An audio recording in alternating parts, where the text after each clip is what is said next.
Aidin wal faizin, Mas Khairil dan teman-teman. Mana moderatornya ini kok diem aja nih? Siapa dong? Halo teman-teman, selamat siang. Teman-teman. Oh iya, kan teman-teman Pak sekarang, mumpung lagi libur. Bagaimana Pak keadaannya Pak? Sehat-sehat Pak? Alhamdulillah. Pak Rotri gimana Pak? Ada buku? Ya, selalu. Pak Aidin, selamat siang. Pak Aidin, mohon maaf lahir dan batin.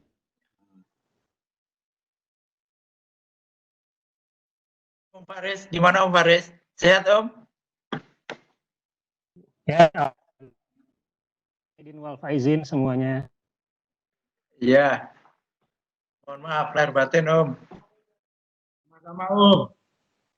Ini dosen arkeologi maritim ini Om Faris ini. Baik, acara akan saya mulai ya, biar mempersingkat waktu juga dan biar nggak terlalu lama juga. Om Swastiastu, Assalamualaikum warahmatullahi wabarakatuh. Shalom, namo budaya, salam sejahtera buat kita semua. Selamat siang menjelang sore untuk peserta Binar Webinar yang kedua ini. Semoga sehat selalu. Di sini perkenalkan, nama saya Aldi Nurlakbar. Saya sebagai moderator pada Binar Webinar kedua kali ini yang diselenggarakan oleh keluarga alumni arkeologi Universitas Udayana yang bekerja sama dengan program studi arkeologi Universitas Udayana dan keluarga mahasiswa arkeologi Universitas Udayana yang pada kesempatan hari ini mengambil tema serba-serbi penelitian dan pengolahan kota tua. Baiklah, sebelum Binar ini saya mulai, di sini saya akan membacakan tata tertib selama webinar ini berlangsung. Adapun aturan diskusi online Binar pada kali ini, yang pertama, diskusi akan dipandu oleh moderator yang akan menyampaikan beberapa poin terkait diskusi dan yang memandu jalannya seminar.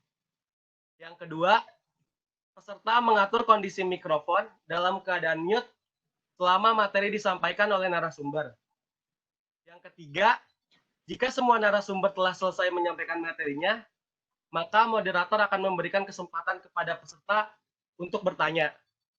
Dan yang terakhir, alternatif lainnya, peserta juga dapat menyampaikan pertanyaan melalui fitur chat di Webex. Nanti moderator akan membacakannya. Ya, itulah tata tertib yang mohon untuk diperhatikan ya kepada para peserta demi kelancaran webinar kali ini. Oh ya, sebelumnya juga bagi para peserta yang baru datang bisa mengisi form absensi yang sudah ada di fitur chat ini.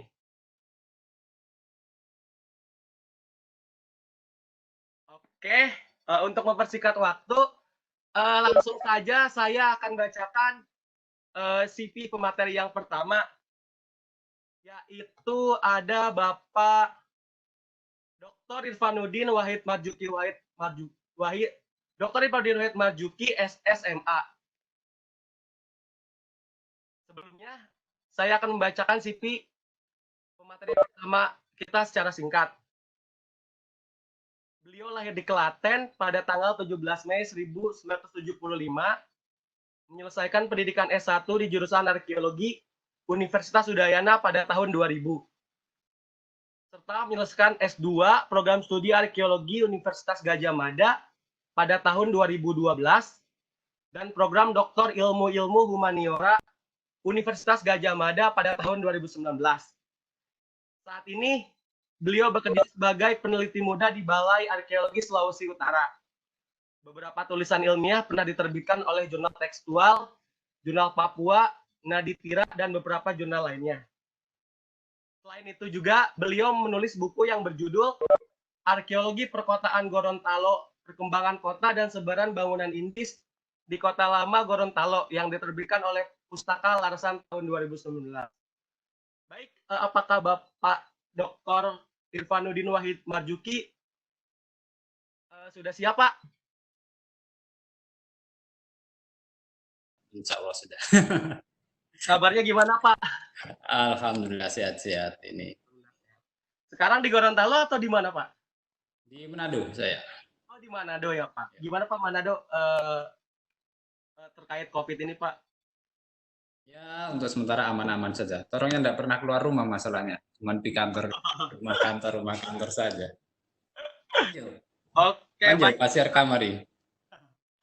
Jadi Bapak Dr. Irfanuddin Wahid Marzuki SSMA akan membawakan tema yang berjudul Penelitian Kota Tua di bagian Sulawesi Utara. Baik Pak, waktu dan tempat saya persilahkan Pak untuk membawakan materi tersebut. Bismillahirrahmanirrahim. Assalamualaikum warahmatullahi wabarakatuh. Selamat siang, selamat sore teman-teman yang di waktu Indonesia Tengah, yang di waktu Indonesia Barat mungkin selamat siang. Pada kesempatan ini saya akan menyampaikan sedikit materi tentang penelitian arkeologi perkotaan di kawasan Sulawesi bagian utara. Kenapa saya ngambil Sulawesi bagian utara? Ya karena kebetulan wilayah kerja saya di Sulawesi bagian utara.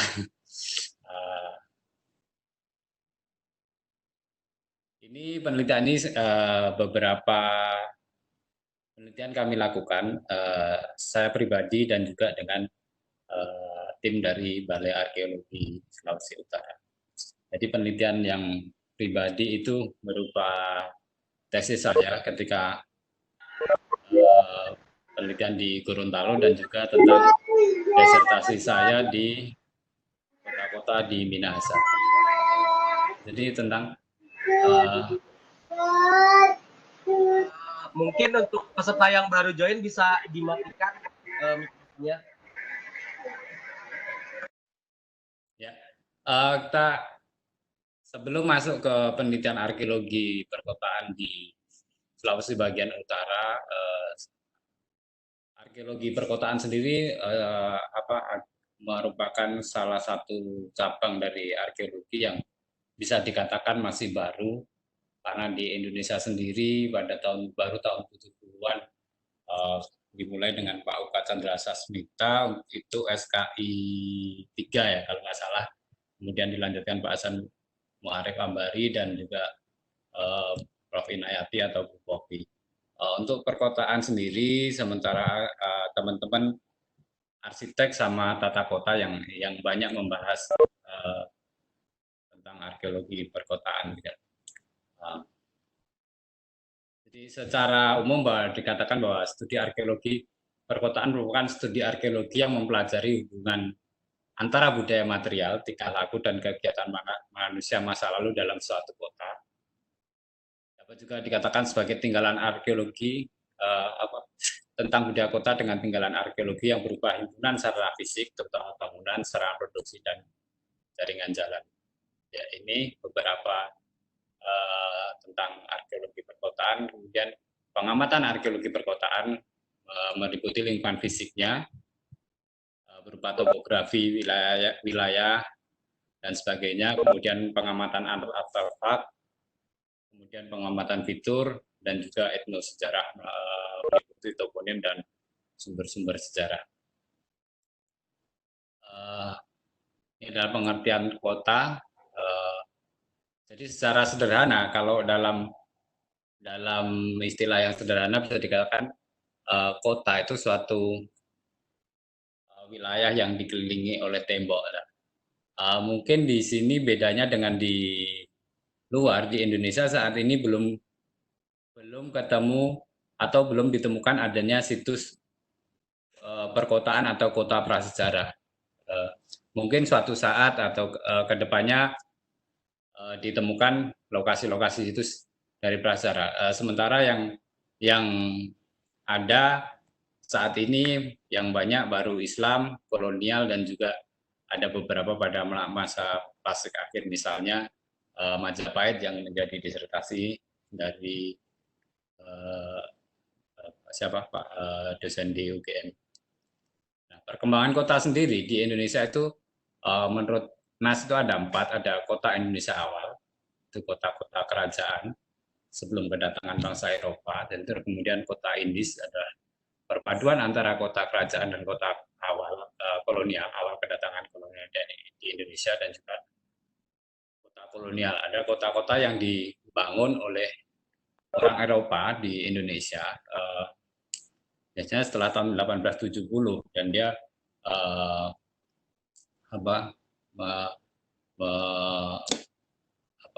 ada pola kotanya itu sudah tertata, biasanya berbentuk grid dengan pusat kota berupa lapangan yang dikelilingi dengan pusat kekuasaan, pasar, dan lain sebagainya. Yang terakhir adalah kota modern setelah kemerdekaan. Penelitian yang saya lakukan yang pertama adalah di kota Gorontalo. Kenapa saya tertarik untuk meneliti di Gorontalo? Ini secara sekilas di Gorontalo itu banyak tinggalan arkeologi kolonial. Ya walaupun bentuknya tidak semegah yang di Jawa, tetapi memiliki yang dapat dikatakan banyak sekali untuk di wilayah Sulawesi, bahkan Sulawesi Utara atau Manado yang identik dengan pengaruh Belandanya paling kuat, itu pun masih kalah dengan kondisi di Gorontalo. Hasil penelitian bahwa pola kota Gorontalo itu berbentuk grid, jalan dengan kotak-kotak dengan ukuran-ukuran tertentu, kemudian pusat kotanya ada di lapangan, dan rumah asisten residen yang sekarang menjadi rumah gubernur. Pola kota New Indistat atau kota Indis baru yang merupakan perpaduan antara pola kota tradisional dengan kota kolonial. Kemudian ada pengelompokan permukiman berdasarkan etnis, ada pemukiman Bugis, ada pemukiman Burgu, ada pemukiman Minahasa, pemukiman Cina, dan lain sebagainya.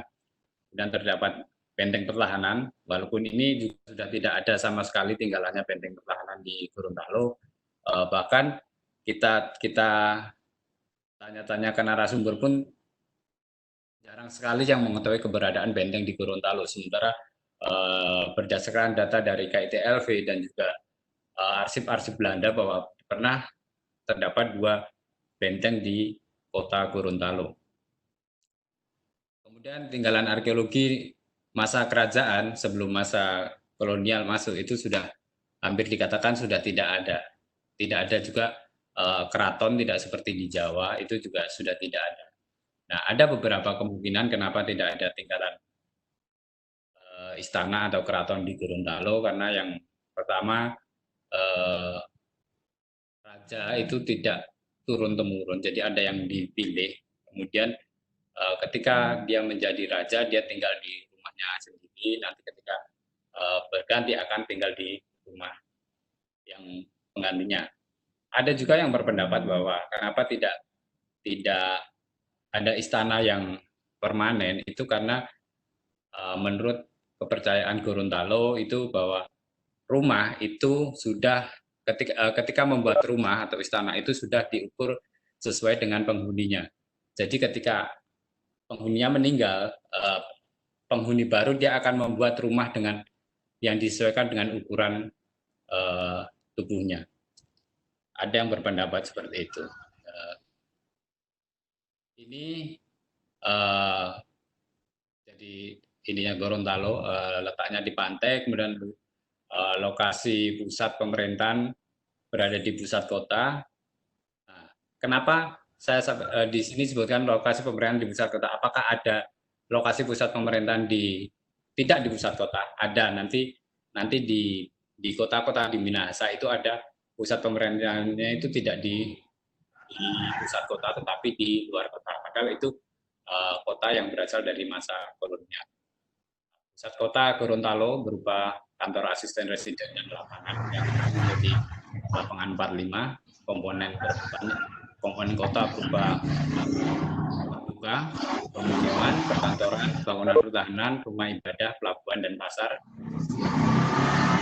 jalan, sekolah, rumah sakit dan pemakaman. Jenis kota Mohon bagi yang baru join ya, mohon dimatikan untuk mikrofonnya biar nggak mengganggu pembicara. Bagi yang belum mematikan mikrofonnya, mohon dimatikan ya. Oke, saya lanjutkan ya. Ini adalah peta kota Gorontalo pada tahun 1600-an. Ini diambil dari punya Bastian. Jadi ini pola kota atau tata kota yang dibikin oleh Sultan Botutihe. Ini adalah pola pusat, kalau ini pusat kotanya di sini ketika masa kerajaan, sementara pada masa kolonial nanti pusat kota berpindah ke di sini. Di sini ada kampung Minahasa, kampung Tenda, dan kampung Buku, kampung Bugis. Ada juga kampung Siendeng. Kampung Siendeng itu adalah pemukiman dari orang-orang dari Parigi, Sulawesi Tengah. Terus ini adalah tata kota ya Islam pada masa kerajaan di Gorontalo. Ini beberapa tinggalan arkeologi yang ada di Gorontalo pada masa kolonial. Jadi ini ada beberapa ini rumah yang sebagian terawat dengan baik, sebagian juga tidak terawat. Ini yang satu jalan, satu baris jalan ini ada beberapa rumah yang memiliki pola sama atau kemiripan. Ada beberapa ini di sebelahnya ini, dan ini juga di sebelahnya. Ini sekarang digunakan sebagai kafe. Ini sekarang digunakan sebagai warung, dan ini juga ini sebagai rumah tinggal. Ini adalah kantor Rainbow yang sekarang digunakan sebagai kantor tim penggerak PKK Gorontalo. Ini adalah rumah asisten residen yang sekarang digunakan sebagai rumah dinas gubernur. Secara ini bagian depan sudah dirubah, tetapi bagian di dalam dan ininya belum banyak mengalami perubahan. Ini adalah Hotel Gorontalo yang sekarang dijadikan rumah sakit tentara, dan ini rumah kepala dinas kantor pos yang kemarin sempat heboh karena lokasi rumah ini sudah dibeli oleh salah satu pengembang, Swissbell, Hotel Swissbell, dan ini rencananya mau dirubuhkan kemarin. Sudah didemo sama teman-teman, sama ini TACB Kota Gorontalo sudah turun tangan, dan hasilnya sepertinya tidak jadi digusur. Mungkin nanti bisa tanya ke TACB Kota Gorontalo. Kebetulan sepertinya masuk ada Mas Faiz di sini, ada juga ada Romi, ada teman-teman dari Gorontalo nanti yang perkembangannya ini. Kemudian ini beberapa tinggalan yang ini saya ambil kondisi tahun 2012 ketika saya mengadakan penelitian untuk tesis saya, tapi sekarang ini sudah rata dengan tanah. Yang pojok kiri atas ini, yang kedua ini sudah jadi hotel. Yang ketiga, yang Indomaret ini Associated Wilhelmina. Jadi ketika tahun 2012 ketika penelitian di sana masih kondisinya masih tidak terawat, dan kondisi ini foto tahun 2018 tinggal separuh. Yang separuh sudah dijadikan Indomaret. Ini rumah yang kurang terawat di kawasan Pecinan. Ini adalah toko atau pertokoan di Gorontalo. Ini juga masih bagian atasnya juga masih terawat dengan bagus, dan ini juga masih berfungsi sebagai mana sekarang ini ada toko tong. Nah, ini adalah benteng di Gorontalo. Ini foto tahun 1800-an dan ini tahun 1920. Tetapi ketika kita mencari informasi tentang keberadaan benteng, itu tidak ada satupun di Gorontalo itu yang mengetahui tentang keberadaan benteng tersebut. Jadi walaupun sudah diratakan dengan tanah, tetapi biasanya kan masih ada toponim yang istilahnya tetua-tetua kampung atau orang-orang tua itu biasanya kan masih tahu, oh di sana ada benteng. Tapi ini sama sekali tidak mengetahui keberadaan benteng tersebut, dan kita sudah mengadakan ekskavasi di sana, dan lokasi ini sudah menjadi asrama polisi. Jadi memang sudah berganti baru. Ini penelitian yang saya lakukan di Gorontalo, dilakukan mulai dari tahun 2012 ketika saya menyusun tesis saya.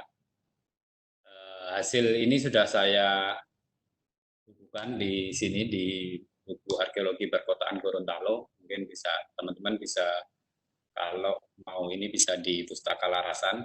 Kemudian selanjutnya adalah di Minahasa. Kenapa saya tertarik juga untuk mengadakan penelitian tentang Minahasa? Kalau kita berkaca atau melihat sejarah, Minahasa itu adalah wilayah yang memiliki pengaruh Belanda paling dominan. Bahkan sampai ada istilahnya provinsi ke-12 dari Belanda, 12 province.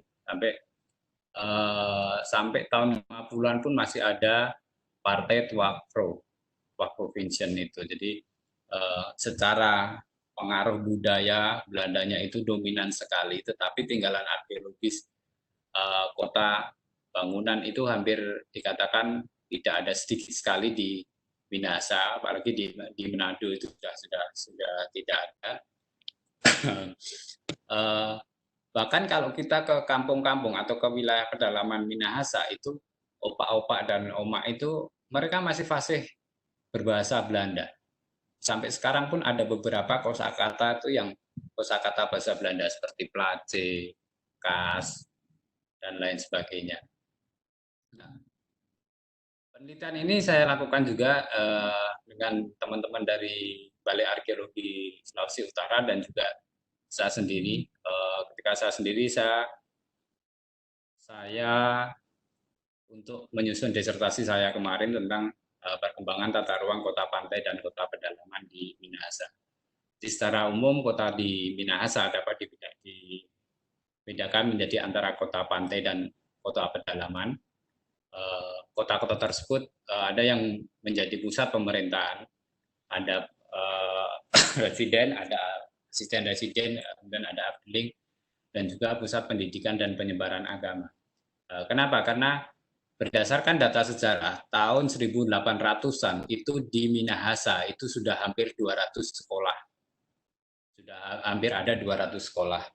Jadi baik itu sekolah rakyat, kemudian sekolah yang didirikan oleh Zending maupun juga oleh misionaris.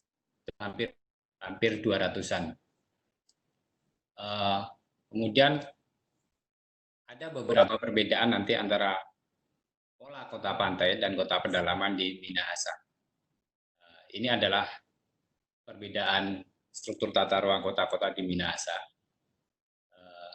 Yang menarik di kota-kota Minahasa, khususnya di kota pedalaman, itu tidak terdapat bangunan pertahanan.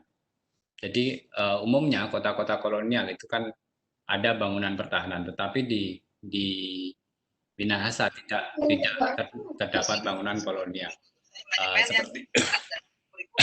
Seperti kota Tondano, ini merupakan kota yang dibangun oleh Inggris tahun 1810, merupakan pindahan dari penduduk Tondano yang awalnya berada di pinggir danau, kemudian didaratkan atau dipindahkan ke darat oleh Inggris, kemudian dirancang kotanya mengikuti pola kota Eropa, kota dengan pusat di lapangan, tetapi tidak ada bangunan pertahanan. Kenapa? Kemungkinan hal tersebut disebabkan karena tidak ada pemberontakan secara fisik di Minahasa terhadap kolonial. Banyak istilahnya mereka menyampaikan surat atau nota-nota keberatan di parlemen di Belanda. Mereka langsung menyurat. Yang pertama, yang kedua, wilayah Tondano, wilayah Tomohon itu merupakan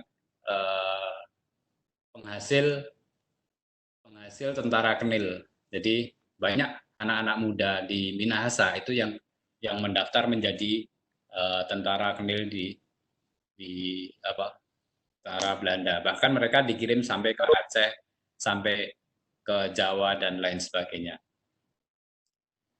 Ini perbedaannya. Kemudian ini beberapa tinggalan arkeologi yang ada di Minahasa. Memang tidak banyak. Ini ada tersebar antara di Manado, di Tomohon, dan di Tondano, juga di Amurang. Tetapi yang paling banyak kalau untuk rumah-rumah ini adalah di Tomohon. Ini di yang pojok atas ini di Mungkin slide-nya bisa Manado. ditampilkan, Pak. Slide-nya nggak ada di sini, Pak. Bisa ditampilkan, Pak, untuk slide-nya? Kelihatan ya? Nggak ada, Pak. Untuk slide-nya, ya. Sudah? Ya. Ya, sudah, Pak. Ya. Ini adalah beberapa tinggalan arkeologis masa kolonial yang ada di Minahasa. Ini adalah di Manado. Di Manado ini di Tondano, dan ini di Tomohon. Nah, ada yang menarik di sini. Ini ada beberapa yang di Tomohon ini. Ini di Tomohon semua. Yang menariknya adalah di Tomohon itu pola kota atau struktur pola kotanya masih mengikuti tradisional. Jadi jalan-jalan juga berpola grid, masih sederhana, tetapi banyak bangunan-bangunan kolonial yang berada di Tomohon. Dan uniknya lagi, bangunan-bangunan di Tomohon tersebut bukan milik orang Eropa, tetapi sebagian besar itu milik pribumi Minahasa yang sukses atau yang bekerja di luar daerah. Seperti ini, salah satunya adalah Heights of Makassar. Ini adalah pemiliknya atau bangun pertamanya adalah orang Tomohon yang bekerja sukses di perusahaan KPM di Makassar. Kemudian membangun rumah di Tomohon, dikasih nama Heights of Makassar. Demikian juga yang ini adalah Wale Borneo. Ini yang punya adalah dulu bekerja di BBM atau Pertamina-nya Belanda di Banjarmasin, kemudian membangun rumah di Tomohon, diberi nama Wale Borneo. Dan ini rumah Kopel. Ini milik keluarga Lantang. Mungkin bagi teman-teman atau senior-senior kami yang pendaki gunung dan ini akan mengenal Herman Lantang. Ini adalah rumah tinggal keluarga Herman Lantang, karena Herman Lantang ini rumahnya. Ini dibangun untuk mengingatkan memori keluarga Lantang. Jadi untuk mengingatkan memori ketika mereka tinggal di Magelang semasa di asrama Kenil. Nah, ketika di Magelang mereka tinggal di rumah yang seperti ini, kemudian pulang ke Tomohon membangun rumah yang sama, yang mirip dengan yang ada di Magelang. Ini dua rumah, jadi Heights of Angel dan Heights of Maria. Nah, ini juga rumah yang sekarang digunakan sebagai pusat penerjemahan Alkitab. Kalau kita berkunjung ke Tomohon, itu ada di pinggir jalan. Ini beberapa yang pernah tinggal di sini adalah Aristides Katopo, wartawan senior dari Suara Pembaruan, karena bapaknya Aristides Katopo itu adalah kepala sekolah di Tomohon. Ini juga di kawasan dekat pusat penerjemahan Alkitab. Nah, ini beberapa bangunan sekolah yang ada di Tomohon juga. Ini adalah Mrs. School. Ini adalah sekolah nona yang didirikan tahun 1880-an. Ini kondisinya masih bagus. Yang cuman berubah sekarang lantainya ini dulu papan, sekarang udah menjadi keramik, sementara bangunan ini masih mempertahankan masih aslinya. Kemudian ini sekolah Don Bosco, ini juga seminari. Kalau ini adalah gereja tua di Watumea di Eris. Ya. Ini adalah rumah sakit di Tomohon. Ini juga rumah sakit yang dibangun oleh Zending. Kemudian ini adalah gereja Besi yang dibangun tahun 1900-an Kenapa tidak dinamakan gereja besi? Karena gereja besi karena sebagian materinya dari besi, kemudian dikerjakan oleh tukang-tukang dari Jawa. Ini adalah gereja Gemim di Minahasa. Ini sudah masuk dalam cagar budaya kalau nggak salah ini. Jadi kemudian hasil ininya adalah terdapat perbedaan antara kota Minahasa, kota-kota di Minahasa dengan kota-kota lain. Jadi kota-kota di Minahasa itu sudah ada ya, penerapan aturan Law of Indies itu tahun 1810, sementara di Indonesia secara umum itu 1854 baru digunakan Law of Indies. Kemudian kota-kota di Minahasa umumnya itu tidak atau bukan merupakan pusat kekuasaan sebelumnya. Jadi memang tanah kosong, ada beberapa tanah kosong yang kemudian didirikan oleh Belanda. Kemudian struktur pemerintahan lokal yang berbeda. Kenapa? Karena di Minahasa tidak ada kerajaan, jadi struktur pemerintahan juga tidak ada. Istilahnya pemilihan kepala daerah, kepala wala itu dilakukan dengan pemilihan. Dari dulu sudah dilakukan dengan pemilihan, bukan turun-temurun. Kemudian tidak terdapat bangunan pertahanan di kota-kota pedalaman. Kemudian penataan dilakukan sebelum tahun 1903. Yang menarik lagi, di kota-kota pedalaman Minahasa itu pola pemukiman itu adalah pola pemukiman homogen, tidak ada pemukiman pendatang dari luar.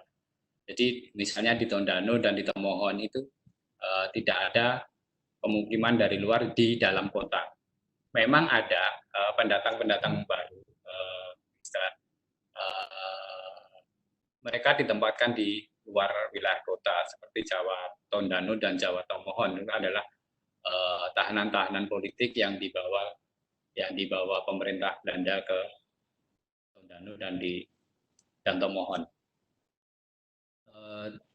Juga tidak ada kawasan pecinan di kota-kota Minahasa, di pedalaman Minahasa. Kalau di kota-kota pantai itu terdapat pemukiman berdasarkan etnisnya.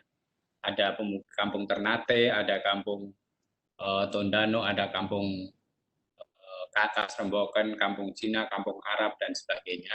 Sementara di kota-kota pedalaman Minahasa itu tidak ada. Pemukiman Cina tidak ada. Bukan berarti tidak ada orang Cina. Orang Cina tetap ada di kota pedalaman. Kita biasa mendengar istilah Cina Tomohon, Cina Tondano, tetapi tidak ada pemukiman khusus orang Cina. Jadi orang Cina di kota-kota pedalaman itu berbaur dengan masyarakat Minahasa. Mereka juga membuat rumah dengan gaya orang Minahasa dan bercampur dengan masyarakat, kemudian kawin main dengan orang Minahasa. Ya, mereka mungkin memiliki kesamaan fisik dengan orang Minahasa sehingga tidak begitu kentara antara Minahasa dan Cina. Ini adalah faktor yang mempengaruhi perbedaan antara kota-kota di Minahasa dengan yang lainnya. Ya, saya kira cukup sekian dari saya. Mungkin nanti bisa dilanjutkan dengan ngobrol-ngobrol. Terima kasih. Assalamualaikum warahmatullahi wabarakatuh. Waalaikumsalam warahmatullahi wabarakatuh. Terima kasih kepada Bapak Dr. Irfanuddin yang telah membawakan materi yang sangat bagus sekali, Pak, terkait penelitian di Gorontalo dan Minahasa. Oke, sebelum lanjut ke pembicara kedua, di sini saya mengingatkan kembali kepada para peserta yang belum mengisi absensi untuk mengisi absensi terlebih dahulu ya. Baiklah, biar mempersingkat waktu juga, selanjutnya saya akan lanjut ke pembicara kedua. Untuk pembicara kedua itu ada Bapak Norviadi S. Husodo SS MSI atau biasa dipanggil Mas Kopi. Sudah ada Mas Kepi di sini? Siap, hadir. Oke, Bapak. Oke, sebelumnya saya akan membacakan CV beliau terlebih dahulu ya secara singkat. Jadi, Bapak Norviadi S. Husodo SS MSI merupakan alumni arkeologi Universitas Udayana angkatan 88, pasca sarjana Fakultas Ilmu Administrasi kekhususan Administrasi dan Kebijakan Pelayanan Publik Universitas Udayana. Beliau pernah menjabat sebagai Kepala Unit Pengelolaan Kawasan Kota Tua Jakarta sejak 27 November 2016 sampai 14 Januari 2020. Saat ini beliau menjabat sebagai Kepala Bidang Pelindungan Dinas Kebudayaan Provinsi DKI Jakarta. Mas Kepi, sudah siap Mas untuk bahan presentasi hari ini? Siap. Oke. Jadi Mas Kepi ini nanti akan membawakan tema yang berjudul Pengelolaan Kawasan Cagar Budaya Kota Tua Jakarta. Baik Mas, waktu dan tempat saya persilahkan. Baik, terima kasih Mas Moderator, Mas Eldi ya. Ya. Sebelum saya masuk ke saya menyapa ini.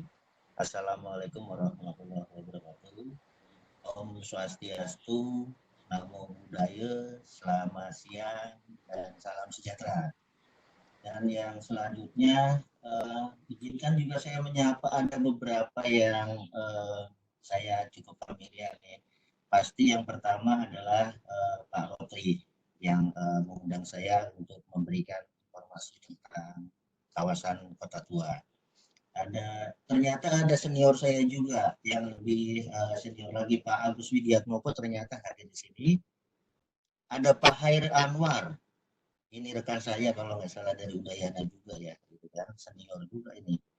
Terus saya bangga nih bisa hadir di sini karena informasinya ada perwakilan dari Pontianak, ada dari Sawalunto, dari Banten, dan pembicara Pak Irfanuddin yang dari Gorontalo.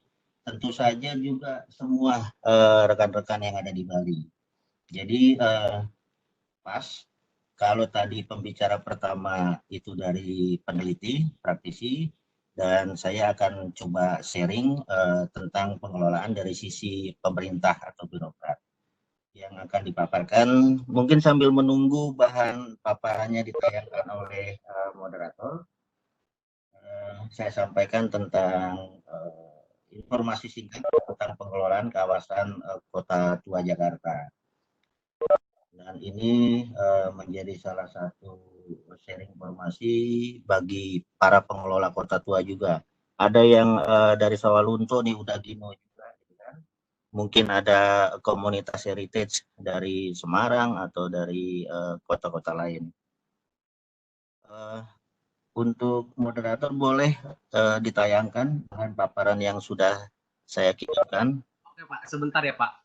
Oh ya, sambil menunggu saya sampaikan juga gitu, bahwa yang akan disampaikan ini lebih kepada pengelolaan dari aspek pemerintahan. Ada potensi, kendala, tantangan, hambatan, dan lain-lain. Sudah keluar ya bahan paparannya, sudah terlihat. Baik, jadi terkait dengan kawasan Kota Tua Jakarta, informasi yang perlu disampaikan tentu saja tentang lokasi. Next, coba kita ke halaman berikutnya. Ya, lanjut ke halaman berikutnya. Ya, lanjut. Bu atau Mbak Yolanda ya yang jadi boleh dilanjut Mbak Yolanda? Ya, sebentar ya Pak. Oh iya ya. Jadi kawasan Kota Tua Jakarta adalah sebuah kawasan yang ditetapkan menjadi kawasan cagar budaya untuk dikembangkan menjadi sebuah destinasi. Nah ini di halaman yang kedua.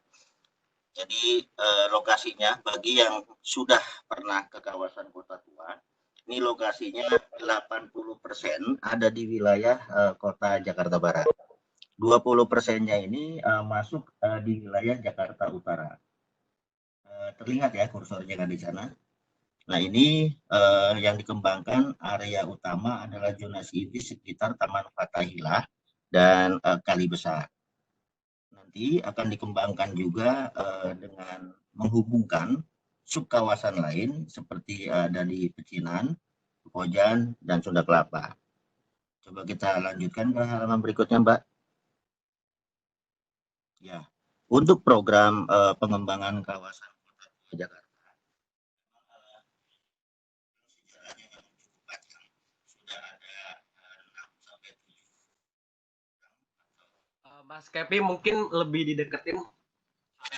Suaranya tidak terdengar, Mas. Oke, ini saya pendekatan. Sekarang udah bagus ya. Coba, Mas. Belum? Ya. Saya coba besarkan lagi volume ya, sebentar. Oke. Gimana? Udah cukup? Udah cukup, Mas. Silakan. Ya. Jadi program pengembangan kawasan kota tua itu sudah cukup panjang prosesnya, diawali ketika ya yang program pertama ketika zaman kolonial Belanda sekitar 1800-an, dilanjutkan juga dengan program yang kedua ketika masa kemerdekaan, dan greget atau geliat yang pertama itu ketika masa pemerintahan Pak Gubernur Ali Sadikin tahun 70-an. Disinilah cikal bakal bahwa museum-museum diresmikan, kawasan juga dikembangkan, dan ini menjadi tonggak yang pertama di masa kepemerintahannya Pak Gubernur Ali Sadikin. Selanjutnya program ini sekitar tahun 2005 dikembangkan kembali atau direvitalisasi ketika masa Pak Gubernur Sutioso sekitar 2006. Ditargetkan di konstruksinya juga selesai sekitar 2016. Next Mbak, coba ke halaman berikutnya. Nah, ini yang program kelima ketika masa pemerintahan pada saat itu Pak Gubernur Joko Widodo mengembangkan kawasan kota tua khususnya di Kali Besar. Ini sudah mulai dikembangkan Kali Besar sebagai destinasi wisata. Dilanjutkan ketika gubernurnya Pak Basuki Cahayapurnama itu sudah melebar, zonasinya itu sudah ke sisi lebih utara. Perbaikan-perbaikan juga di sektor-sektor yang fisik lainnya, bukan hanya bangunan, tetapi sudah ke jembatan Kota Intan dan lain-lain. Dan yang terakhir, yang berkembang 2 tahun terakhir pada masa Gubernur Pak Anies Baswedan, ini mengembangkan subkawasan di Tongkol, di Langgar Tinggi untuk ya, kawasan religi Islam atau Muslim, terus juga dikembangkan kawasan Chinatown dan lain-lain. Oke, kita lanjut halaman berikutnya, Pak. Nah, ini konsep garis besar yang dikembangkan oleh Pemprov DKI Jakarta untuk pengembangan kawasan kota tua untuk lebih memanfaatkan lahan, terus juga sirkulasi atau traffic management akan dikembangkan, menghubungkan kawasan zonasi inti Taman Fathahillah ke kawasan yang Pecinan, juga masuk ke kawasan di Pekojan sampai ke Sunda Kelapa. Pembangunan juga sudah mulai dikembangkan dan lebih intens lagi. Beberapa bangunan cagar budaya yang tadinya kosong, tidak berfungsi, sekarang sudah dikembangkan. Ada beberapa kafe, resto, bahkan juga sudah ada hotel yang khusus backpacker, sehingga nanti kalau teman-teman arkeologi mau ada pos, Harjami, boleh juga Kota Tua menjadi salah satu tempat untuk kegiatan tersebut. Mengembangkan juga tempat-tempat terbuka publik, mengembangkan infrastruktur seperti kanal, kali-kali yang tadinya tidak berfungsi dengan baik, yang kurang bagus, baunya juga tadinya tidak harum, sekarang sudah lebih bagus lagi. Oke, kita lanjut ke halaman berikutnya. Nah, ini dikembangkan oleh pemerintah Provinsi DKI Jakarta Jadi bukan hanya melibatkan beberapa aspek seperti pemerintah, pihak swasta, dan masyarakat, bahkan dengan konsep pentahelix juga melibatkan akademik. Salah satunya ini. Jadi kita dengan para peneliti, arkeolog, pencinta heritage, kita membuat jejaring sehingga bisa sharing dan sharing juga berbagi informasi tentang pengelolaan kawasan. Yang paling mendukung juga adalah media. Media menjadi salah satu informasi publikasi yang sangat mendukung tentang program dan keberhasilan sebuah rencana pengembangan kawasan cagar budaya Kota Tua. Oke, lanjut. Tentu kalau bicara tentang pengembangan kawasan Kota Tua tidak terlepas dari destinasi wisata. Untuk mengembangkan destinasi sebuah kawasan menjadi tempat wisata, tiga aspek utama yang dikembangkan. Perlu adanya atraksi, perlu adanya event-event yang bisa menghidupkan, bisa mengisi, sehingga bukan hanya bangunan cagar budaya kosong, bangunan cagar budaya tidak berfungsi yang dilihat oleh masyarakat, tetapi juga diisi dengan Harian, barong, werbo. Oh, ini nggak bebas kan? Terlalu banyak ininya ya? Oke, lanjut. Juga ada akses. Nanti penjelasan teknisnya di halaman berikutnya mungkin sambil kita ke bawah. Jadi accessibility juga dikembangkan. Jalur untuk menuju kawasan Kota Tua sudah cukup baik saat ini karena bisa menggunakan moda transportasi kereta. Ada Transjakarta Busway. Sambil kita ke halaman berikutnya, penjelasan mungkin Mbak ya ini. Jadi untuk accessibility-nya ini 3 tahun atau 5 tahun ke depan akan lebih bagus karena ada LRT, jalur kereta bawah tanah yang sampai ke ujung utara di sekitar kawasan Kota Tua. Bukan hanya dengan Transjakarta Busway, bukan juga dengan hanya kereta, tapi lebih lengkap lagi nanti. Terkait dengan kelengkapan atau amenitas, kawasan Kota Tua ini sekarang sudah dilengkapi dengan beberapa tempat penginapan atau hotel backpacker. Ada hotel kapsul yang baru diresmikan tahun lalu, itu Bobo Box, yang menempati bangunan cagar budaya di atas lantai 2 kantor pos. Jadi pengunjung-pengunjung yang ingin stay, katakan menginap 1 malam, ini menjadi tempat yang cukup direkomendasikan bagi para teman-teman yang mau berwisata bermalam di kawasan Kota Tua. Lanjut, Mbak. Ke halaman berikutnya. Nah, ini yang dikembangkan. Sementara ini masyarakat di kawasan bukan hanya di Kota Jakarta saja, mungkin dari luar Kota Jakarta juga tahunya Kota Tua itu hanya di Taman Fatehillah sekitar museum. Ternyata Kota Tua itu sangat luas, melingkupi area sekitar 334 hektar. Ada kawasan Pecinan, Glodok dan sekitarnya, ada kawasan Pekojan, dan juga kawasan Sunda Kelapa. Nah, terkait dengan kawasan Pecinan, pemerintah Provinsi DKI Jakarta sekarang sedang memprogramkan akan dijadikan sebagai Chinatown-nya Kota Jakarta. Ini mungkin terinspirasi ketika di Singapura ada Chinatown, di Malaysia juga punya, di Amsterdam ada. Nah, kita Jakarta ini akan mengembangkan Chinatown di kawasan Glodok dan di sana mengembangkan beberapa objek wisata yang terkait dengan budaya, dengan etnis China. Ada tempat persembayangan untuk kaum etnis China, ada bakti tempel atau kelenteng kalau bahasa kitanya gitu kan, yang bisa dikunjungi pada saat melaksanakan ritual atau keagamaan. Contohnya ketika Cap Gome atau ketika Tahun Baru Cina, gitu. Di sana sangat ramai, bisa dikunjungi. Ada tempat makan juga, Tapi kalau mau dikembangkan, ini memang sangat bagus untuk menjaring turis-turis yang dari timur, yang dari kawasan Asia Timur, Cina, dan lain-lain. Kita juga mengembangkan di halaman berikutnya mungkin ada kawasan Pekojan. Nah, ini juga ditujukan untuk turis atau pengunjung wisatawan dari Asia yang tengah, di Arab dan lain-lain.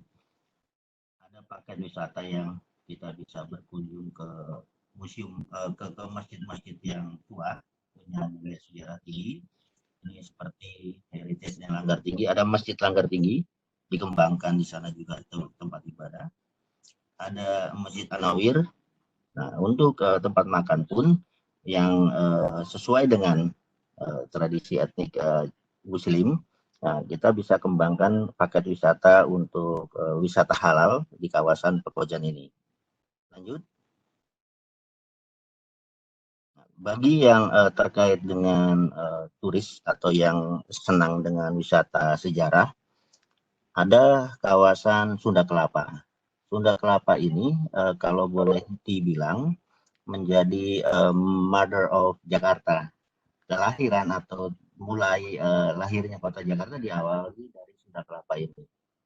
Kolonialisme Belanda juga untuk di Jakarta dan sekitarnya mulai dari pelabuhan Sunda Kelapa. Ketika kapal-kapal besar dari Belanda itu mencari komoditi rempah-rempah, mereka bersandar di area pelabuhan Sunda Kelapa, terus berganti dengan perahu-perahu kecil atau tongkang-tongkang, menelusuri sungai Kali Besar, terus sampai di area pecinan. Di sanalah tempat pertemuan untuk komoditi dagang, sehingga Belanda ketika sudah mendapatkan komoditi dagangnya kembali ke pelabuhan ini untuk bongkar muat ke kapal besar kembali ke negaranya. Nah, ini dikembangkan tentang program kedepannya bisa menjadi tempat ya katakan untuk foto-foto selfie atau fotografi area. Juga ada restoran yang dikembangkan di sana. Terus juga ada tempat-tempat yang bisa dikunjungi bagi wisatawan yang dengan minat sejarah atau penelitian. Lanjut. Nah, ini tadi yang sudah disampaikan. Awalnya Kali Besar itu yang kurang bagus, dari warna airnya cukup, bahasa kitanya mah butek, hitam, bau kan gitu ya. Sekarang sudah dikembangkan menjadi sebuah taman, destinasi wisata bagi para pengunjung yang mau hangout, mau nyantai, mau nongkrong, mau rendezvous.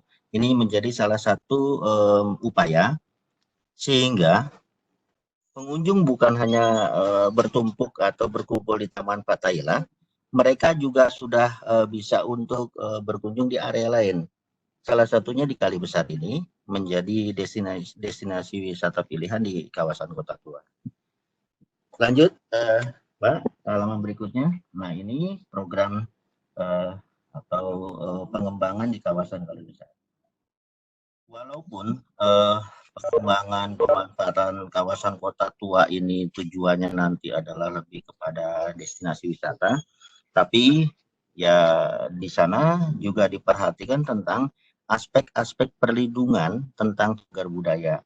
Contohnya, ketika program atau proyek Kali Besar ini ditemukan benda-benda yang diduga cagar budaya, tim dari tim ahli cagar budaya juga terjun ke lapangan untuk mengidentifikasi, mendokumentasikan, dan menyelamatkan beberapa cerucuk yang menurut para ahli cagar budaya itu adalah fondasi bagi sungai atau jembatan yang dibuat pada saat itu.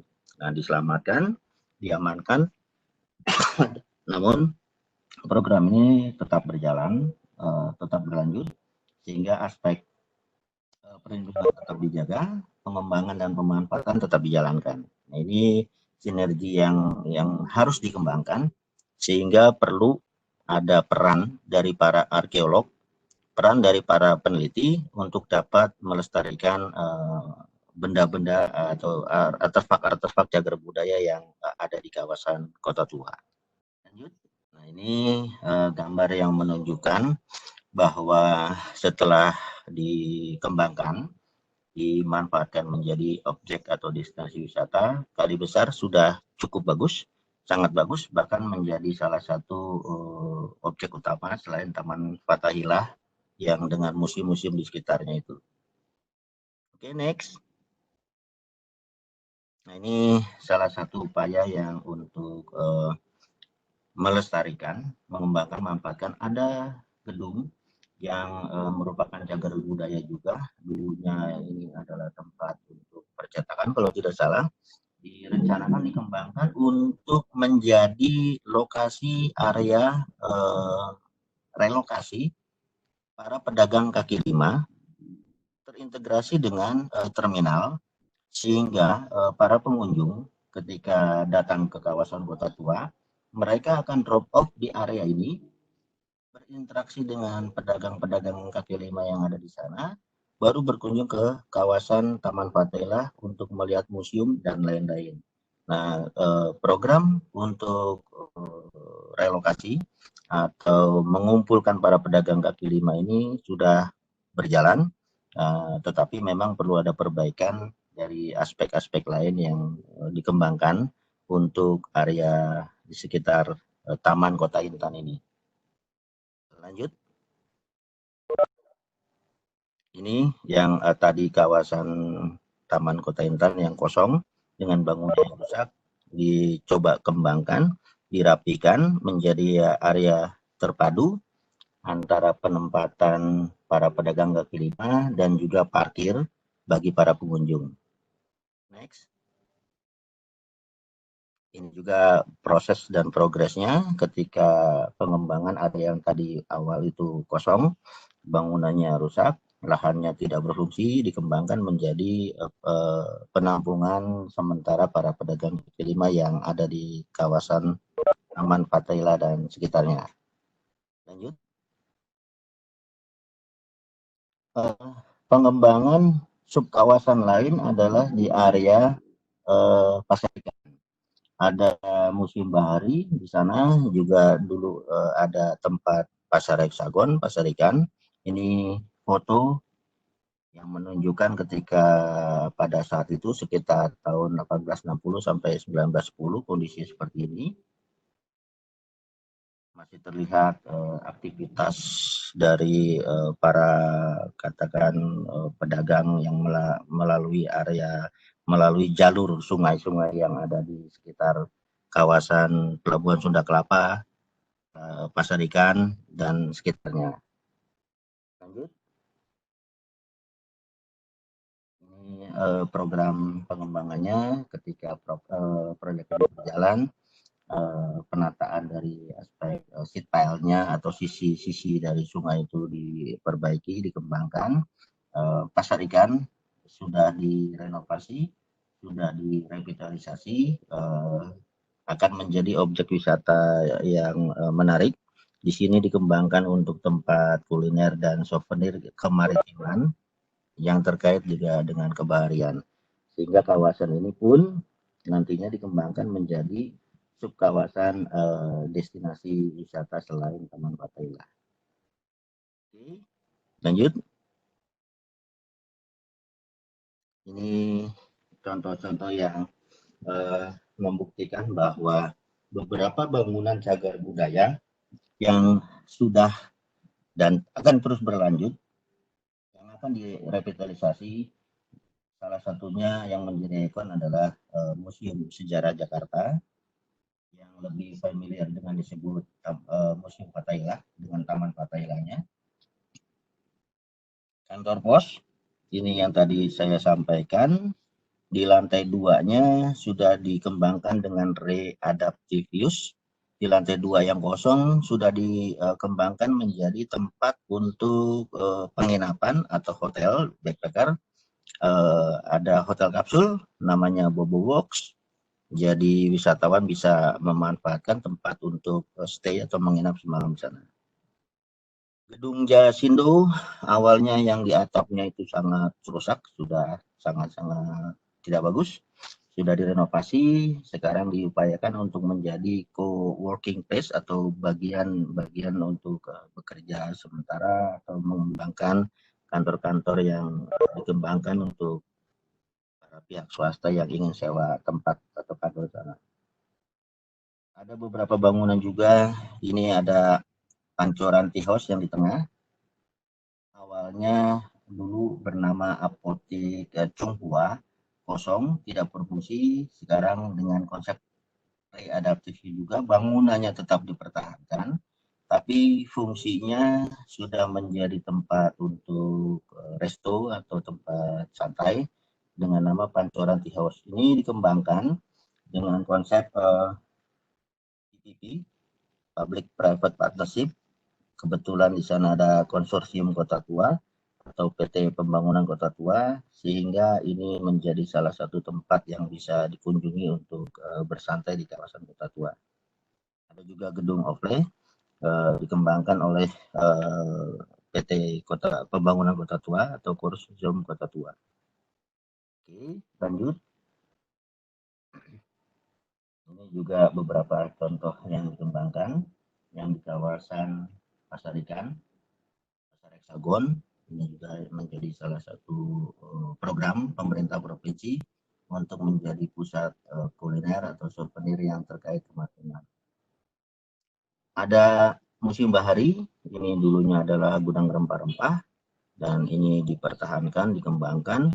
Areanya lebih terpadu dengan sungai-sungai yang ada di sekitar ini, dihidupkan kembali. Museum Sindulu Padang Keramik yang pada masa kolonial Belanda itu Justiti atau gedung mahkamah militer tingkat tinggi, sekarang dikembangkan menjadi Museum Sindulu Padang Keramik. Ada Museum Wayang, pada masa kolonial Belanda ini adalah salah satu gereja tua dan pertama, ada Old Church di sana. Malah ini juga kalau data sejarah menyatakan di sinilah cikal bakal museum yang pertama sebelum ada Museum Nasional. Mungkin dia akan ditambahkan juga dari Pak Agus Widiatmoko dari Kementerian lebih tahu sejarah tentang Museum Nasional berkembang dari museum yang ada di kawasan Kota Tua ini. Ada Jembatan Kota Intan. Nah ini salah satu monumen yang dikembangkan. Kalau boleh dibilang, ini kembarannya ada di Amsterdam, di daerah Amstel. Jembatannya bisa buka tutup. Pada saat itu lalu lintas kapal-kapal kecil tongkang ini melalui jalur Kali Besar sisi utara ini. Namun sayangnya di sisi utara ada jembatan, ada jalan kereta, sehingga aktivitas sungai ini tidak bisa lagi dilalui oleh kapal-kapal yang berlayar atau menelusuri dari sisi utara ke selatan sampai ke Pintu Kecil dan Glodok. Ini dikembangkan menjadi salah satu monumen yang bisa dihidupkan kembali, jembatan, dan juga menjadi ikon untuk kawasan Kota Tua. Oke, lanjut. Ini juga gedung-gedung yang dikelola oleh PT Pembangunan PT PPI, Perusahaan Perdagangan Indonesia yang milik BUMN, dikerjasamakan. Toko Merah ini juga dipertahankan. Masjid Langgar Tinggi yang tadi disampaikan di daerah Pengojan. Pertaniaga Building, ini dulunya kantor perusahaan swasta. Sekarang ada beberapa kafe di lantai 1, 2, dan 3-nya yang bisa dijadikan tempat untuk teman-teman ingin berwisata kuliner. Ini cukup bagus. Di dalamnya juga sudah ada pengembangan menjadi museum 3 dimensi, 3D museum, yang berisi gambar-gambar atau foto-foto yang bisa tempat untuk kita enjoy lah untuk foto selfie di sana. Ada Exchange Bank, ini informasinya juga akan dikembangkan menjadi hotel. Programnya sedang diupayakan kerjasama dengan BUMN, sehingga akan menjadi lebih menarik nantinya kawasan Kota Tua ini dengan adanya beberapa amenities hotel-hotel yang dikembangkan di kawasan Kota Tua. Chandranaya Building ini juga di area sisi selatan kawasan Kota Tua. Ini perpaduan antara pelestarian dan perlindungan cagar budaya dengan pengembangan dan pemanfaatan. Karena di sisi kiri kanan dan di sekitarnya sudah berkembang hotel bintang 4 atau bintang 5, Novotel, tetapi bangunan ini tetap dipertahankan, jangan sampai hilang. Walaupun ada pembangunan baru, hotel-hotel yang ada di kiri kanan sekitarnya ini sudah lebih modern tentunya. Disinilah katakan dinamika sebagai birokrat yang arkeolog berupaya bagaimana caranya agar pelestarian tetap dipertahankan, perlindungan, tetapi pemanfaatan juga harus tetap dijalankan. Memang perlu ada upaya-upaya yang cukup konsisten, seperti di Kota Tua Sawalunto itu juga ada beberapa yang dikembangkan untuk objek-objek yang pariwisata ke depannya nanti. Oke, lanjut.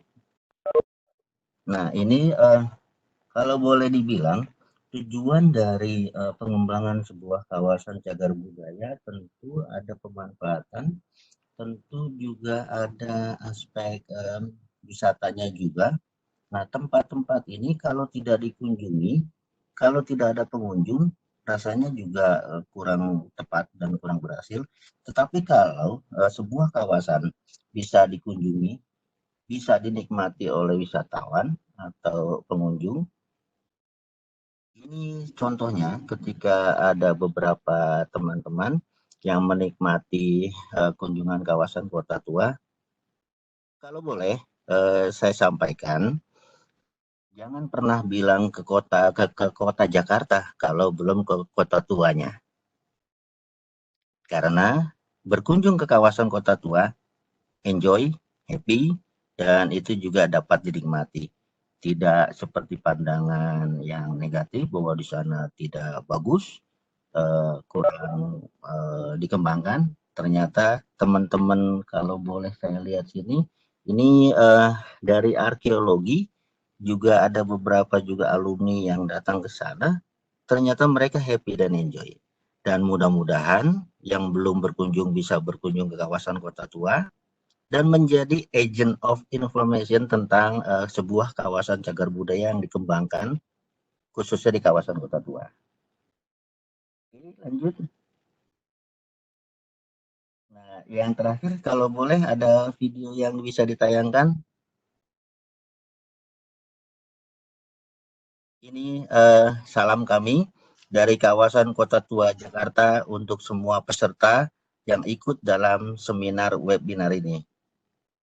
Masih dalam suasana Idul Fitri, saya sampaikan mohon maaf lahir dan batin.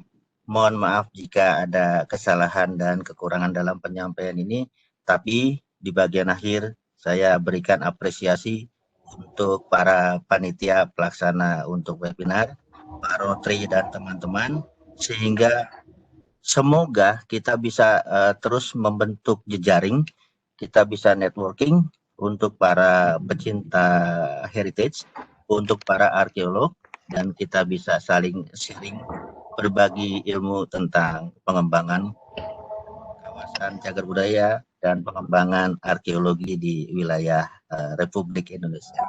Terima kasih. Saya tutup dengan mohon maaf lahir dan batin. Billahi taufik wal hidayah. Wassalamualaikum warahmatullahi wabarakatuh. Waalaikumsalam warahmatullahi wabarakatuh. Selamat Terima sore, kasih. salam sejahtera. Terima kasih kepada Mas Kep. Moderator Mas Adi. Mungkin bisa apa itu di Kali Besar saya renang Pak di sana? Kalau renang belum diperbolehkan karena di sana itu lebih dibentuk untuk kalau mau foto selfie, oke, kirim fotonya ke Instagramnya kawasan Kota Tua Jakarta. Promosi saya untuk Kota Tua juga. Malum Pak pariwisata emang. Oke, baik. Terima kasih Mas atas Siap. penjelasannya tentang pengelolaan cagar budaya yang ada di Kota Tua Jakarta. Oke, sebelum lanjut ke sesi tanya jawab ya, saya akan menyimpulkan dari dua pemateri tadi. Yang pertama ada Om Irfan, di mana Om Irfan mengambil tema penelitian Kota Tua di bagian Sulawesi Utara. Nah, untuk Om Irfan sendiri, dia melakukan penelitian pada tahun 2012 di Kota Gorontalo. Yang fokus penelitiannya adalah pusat kota lapangan, pengelompokan pemukiman datar etnis, dan benteng pertahanan. Serta di Minahasa, menurut beliau, dominan oleh bangunan Belanda. Nah, sedangkan tadi oleh Mas Kevi sendiri, untuk kawasan Kota Tua itu 80% berada di Jakarta Barat dan 20% Kota Tua berada di Jakarta Utara. Terus untuk jika teman-teman yang mau ke Kota Tua, jadi transportasi di sana sudah terintegrasi apa dengan baik. Oke deh, sebelum saya lanjut juga ke sesi pertanyaan, mungkin bagi teman-teman yang ingin bertanya bisa dipersiapkan terlebih dahulu pertanyaan yang akan ditanyakan kepada dua pembicara pada hari ini. Di sini sebelumnya saya ingin menyapa kepada Bapak Yohanes Erik sebagai Ketua Gorontalo Heritage. Terus ada Bapak Albertus Kriswandono dari Semarang Heritage dan Bapak Agus Widiat Moko dari Direktorat. Mungkin kepada Bapak Yohanes Erik dari Ketua Gorontalo Heritage bisa dibagi pengalamannya terkait mungkin pengelolaan atau perawatan tentang bangunan cagar budaya yang ada di Gorontalo. Ya, selamat sore, Pak. Selamat sore. Iya, selamat sore, Pak Noviadi, Pak Irfan. Ketemu lagi, Pak Irfan. Kemarin Iya. ada rencana dengan Pak Irfan di Kota Tua, tapi belum jadi karena ada COVID. Ya itu Pak, nanti rencananya ngundang Pak Noviadi dan Pak Albertus Kriswandono sebagai narasumber. Oh, siap. Iya Pak, tadi menarik Pak, saya malah pengen banyak bertanya juga ke Pak Noviadi dan Pak Irfan, karena terkait juga dengan wisata di Kota Tua gitu Pak ya. Kalau tadi di slide disampaikan juga adanya triple E gitu Pak ya, yang konsep wisata, ada atraksi, akses, dan amenities itu Pak ya. Nah, tapi terkadang kita itu perlu triple E plus gitu Pak.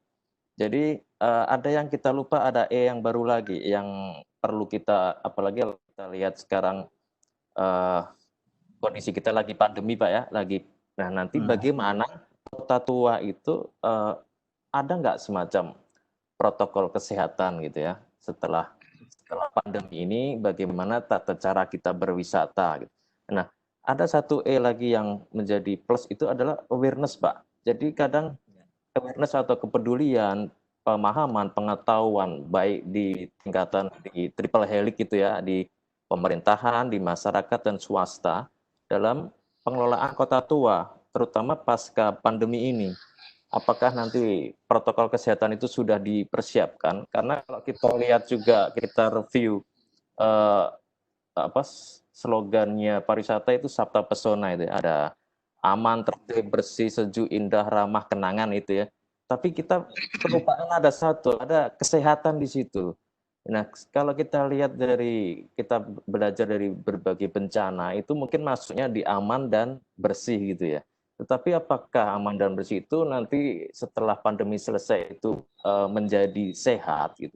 Apakah Sabta Pesona ini ganti jadi Asta Pesona, jadi 8 Pesona? Kan ada unsur sehat yang kita lupakan di situ terkait dengan protokol kesehatan. Nah, kemarin kan Pak, saya sempat baca di Detik atau di Kompas itu Pak Jokowi 28 Mei kemarin, itu sudah ada pergeseran wisata yang perlu dipikirkan di kementerian gitu. Ada perlu inovasi new normalnya dari tourism gitu.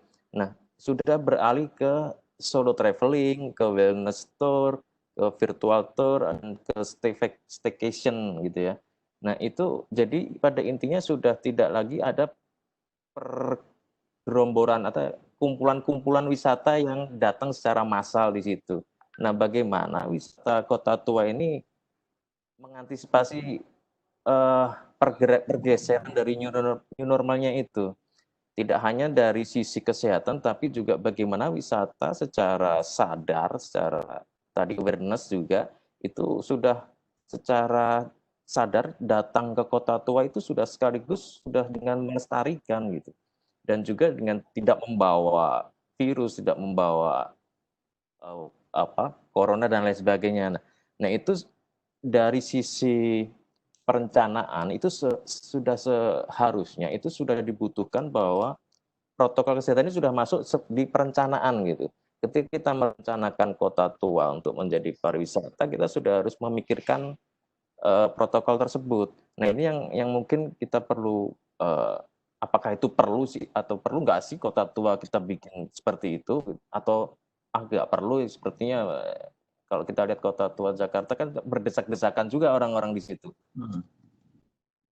Nah itu saya rasa itu sih Pak, kalau dari kegiatan di Gorontalo sebenarnya banyak juga dengan Pak Irfan dan dari BPJB dengan Pak Romi, ada juga dari Pak Faiz juga di situ tadi saya lihat banyak kita bekerja sama terkait kegiatan bersih-bersih benteng misalnya seperti itu dan kegiatan-kegiatan penelitian bersama-sama dengan Balar dan lain sebagainya. Kira-kira itu sih Pak dari saya dari Gorontalo. Terima kasih Pak. Baik Pak Yohanes atas masukannya terkait materi yang telah dibawakan oleh pembicara ini.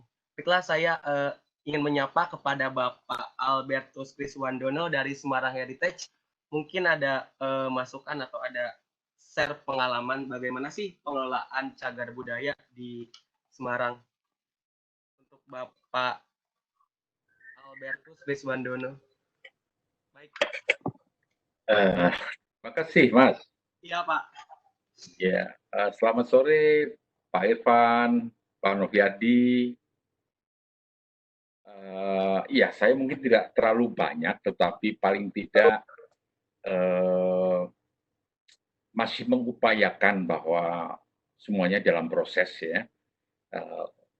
Agak untungnya saja ketika tahap-tahap pertama pengembangan dan pemanfaatan kota lama ini jadi, kemudian pandemik gitu ya. Jadi tidak terlalu heboh begitu ya. Tetapi memang sebelumnya Desember itu masih banyak sekali ya karena memang sudah ya menjadi pariwisata gitu ya. Jadi tempat tujuan wisata ya oke lah karena kan memang arahnya ke sana. Bagaimanapun juga. Memang hal yang masih perlu diupayakan adalah bagaimana menjaga ya, karena bagian menjaga ini kan Pak Noviadi sudah tahu persis lah gitu ya, bagaimana kesulitan itu bisa selalu terjadi di setiap saat gitu ya. Jadi kecelakaan-kecelakaan kecil maupun besar itu selalu ada setiap hari. Nah, hanya satu hal yang ingin saya pesankan bahwa siapapun juga, artinya para pelaku, para administrator atau para legislator ya yang mengatur dan sebagainya itu memang tidak pernah bisa berjalan sendiri. Itu kuncinya di mana-mana ya sama. Jadi bekerja sama itu ya hanya satu kunci ya ada di situ. Jadi memang bagaimana mengupayakan menjadi sebuah goal itu tercapai ya hanya bisa dengan bekerja bersama. Nah, tentu saja harus memiliki sebuah lembaga yang memiliki leadership yang baik. Leadership yang baik itu ya dia memahami gitu ya. Kalau begitu seperti kota tua Jakarta, kota lama Semarang itu kan batasnya jelas ya. Batasnya jelas. Ya mereka levelnya memang sudah harus heritage manager begitu ya. World Heritage Manager itu diperlukan. Artinya ada kata-kata world-nya itu memang skalanya walaupun tidak menjadi atau belum menjadi world, tetapi skala berpikirnya harus sudah ke sana, ya, karena problem di historical site atau di daerah wisata itu selalu banyak konflik, gitu ya. Nah, konflik ini kalau tidak ditunggui atau didampingi setiap saat, setiap hari, tentu bisa melebar. Nah, lebarnya masalah ini berujung pada rusaknya cagar budaya itu sendiri. Itu rumus umum, ya. Kalau semuanya tidak bisa bekerja sama, pasti korbannya adalah heritage atau tinggalan budaya itu sendiri. Itu yang ingin saya sampaikan, bahwa kalau yang lainnya secara teknis saya pikir sudah pada banyak pengalaman, tapi ingatan satu hal ini memang harus memiliki seorang manajer yang kuat, gitu ya, yang punya leadership yang tinggi, yang bisa bekerja sama naik turun kiri kanan depan belakang, begitu ya. Nah, ini orang yang spesial memang. Dia paham aturan, dia paham situasi terkini, dia paham apa itu archaeological heritage, apa itu cultural heritage, itu mesti utuh begitu, baru bisa dia mewadahi atau menjadi jembatan bagi banyak orang. Kira-kira itu saja, Mas, tambahan dari saya. Terima kasih. Terima kasih Pak tambahannya. Oke. Baik, selanjutnya saya akan buka sesi tanya jawab ya bagi para penanya yang ingin bertanya kepada pemateri kali ini, untuk bisa menyalakan mikrofonnya. Angkat tangan terlebih dahulu, baru menyalakan mikrofonnya. Oh, silahkan. Ada Mas Bayu Ariwibowo ya. Silakan Mas Bayu untuk pertanyaannya. Baik, terima kasih. Pertanyaan ini saya tujukan ke saya bertanya juga memberikan informasi sedikit bahwa tadi saya melihat bangunan yang ada di Kota Tua Jakarta itu ada yang fasadnya lengkung, tiangnya. Itu sama persis dengan bangunan kolonial yang ada di Banyuwangi yang dulunya dipakai untuk landrat. Tapi sekarang sayangnya bangunan ini sudah diubah, meskipun fungsinya sama, jadi pengadilan negeri. Yang kedua, bicara tentang Batavia, Mas Kepik tadi menyinggung soal bangunan percetakan atau gedung percetakan. Di Banyuwangi atau di Museum Belambangan, kebetulan kami masih menyimpan koleksi mesin tik yang produksi Batavia. Saya telusuri dari yang memproduksi itu adalah NV Gekov yang didirikan pada tahun 1848. Yang menjadi pertanyaan saya kemudian, apakah gedung percetakan itu masih ada di Kota Tua Jakarta, Mas? Terus yang ketiga, menarik sekali paparannya. Kebetulan di Banyuwangi kami lagi prepare untuk mengembangkan kota tua yang ada di Banyuwangi, tepatnya di Pantai Bum.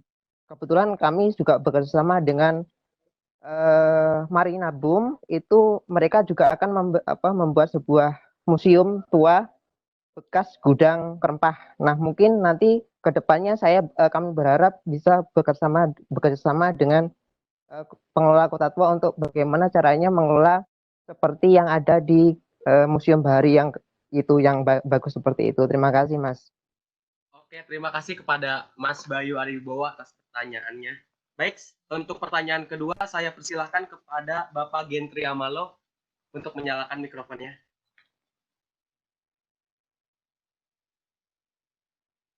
Ya, selamat sore semua. Selamat sore, Pak. Tadi sebenarnya saya sudah secara lisan nanya ke Mas Kepe itu ya, karena kemarin kan dan hampir sebagian besar pertanyaan yang ingin saya tanyakan sudah ditanyakan sama Mas Erik sebenarnya.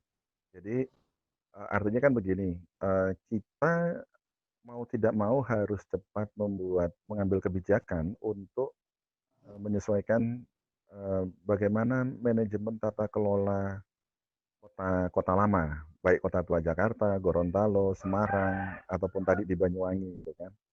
Nah, kebetulan saya di Rote juga ada kota tua tapi kecil ya, tidak sebesar di Semarang atau di Jakarta. Tapi yang jelas bagaimana kemudian karena ini kan aset sumber daya budaya gitu kan. Jadi apalagi Presiden kemarin sudah menetapkan untuk wisata virtual atau solo traveler gitu kan. Nah, yang lebih teknisnya lagi saya ingin tanyakan gini, untuk maskapai gini kan. Tadi kan disebutkan ada beberapa hotel yang ada di dalam kawasan Kota Tua. Nah, apakah hotel-hotel ini terkoneksi secara langsung atau mereka di luar manajemen atau di dalam manajemen Kota Tua atau sifatnya hanya sebatas koordinasi saja? Karena apa mau tidak mau ini kan kita harus cepat menyesuaikan dengan kebijakan Presiden kemarin ini. Itu saja sih sebenarnya. Oke, terima kasih Pak Gentry atas pertanyaannya. Baik, pertanyaan terakhir saya izinkan kepada Bapak Hairil Anwar untuk bertanya. Silakan Bapak Hairil Anwar untuk menyalakan mikrofonnya.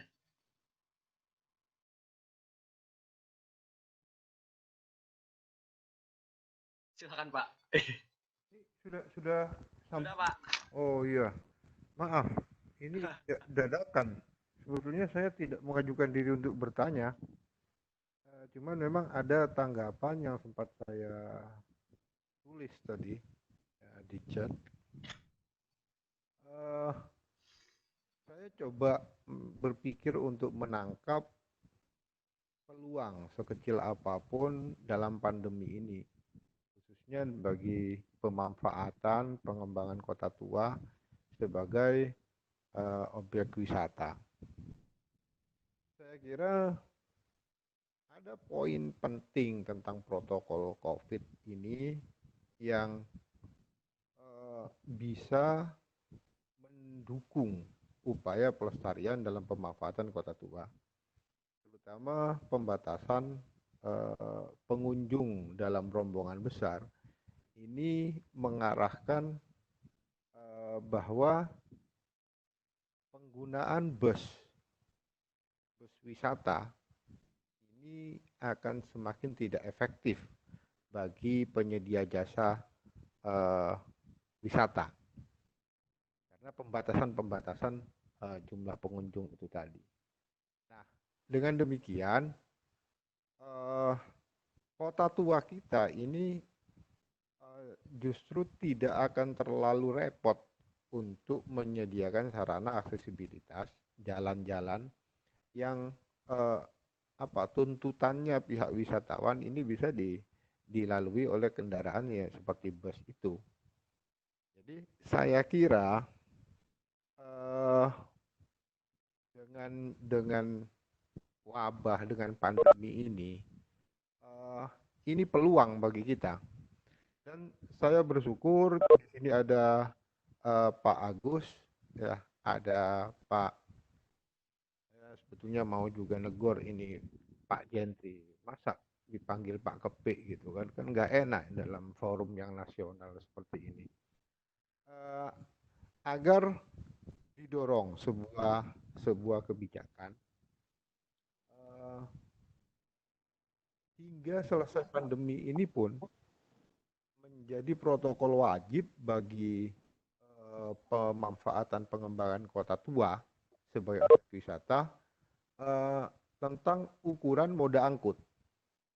Karena kalau kita paksakan, saya juga khawatir bus-bus yang besar itu bebannya dan getarannya itu juga justru akan berpengaruh pada bangunan-bangunan tuanya. Jadi katakanlah dalam masa pandemi ini kita berkesempatan menguji cobakan pembatasan moda angkut wisatawan yang berukuran besar untuk tidak masuk karena dengan alasan pandemi. Kita uji cobakan sekarang.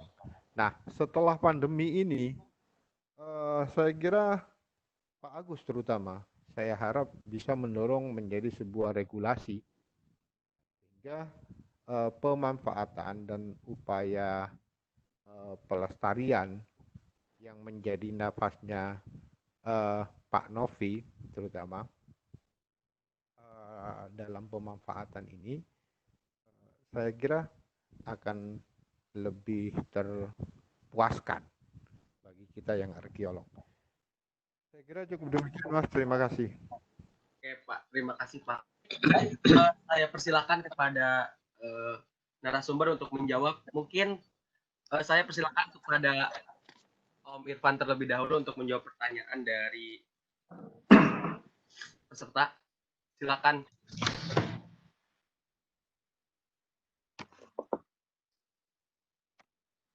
Mungkin Pak Irfannya sedang tidak ada ya. Mungkin ke Mas Kepi terlebih dahulu untuk menjawab pertanyaan yang sudah diberikan.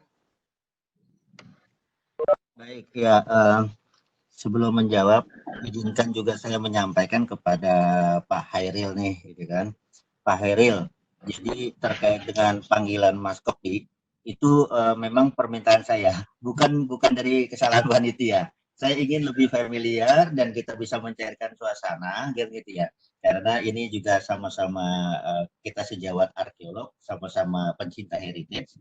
Jadi bukan dari panitia, saya yang sampaikan, panggil saja saya Mas Kepi atau apapun. Jadi tidak kaku, tidak apa ya, terlalu formal dan kita menjadi tidak cair suasana.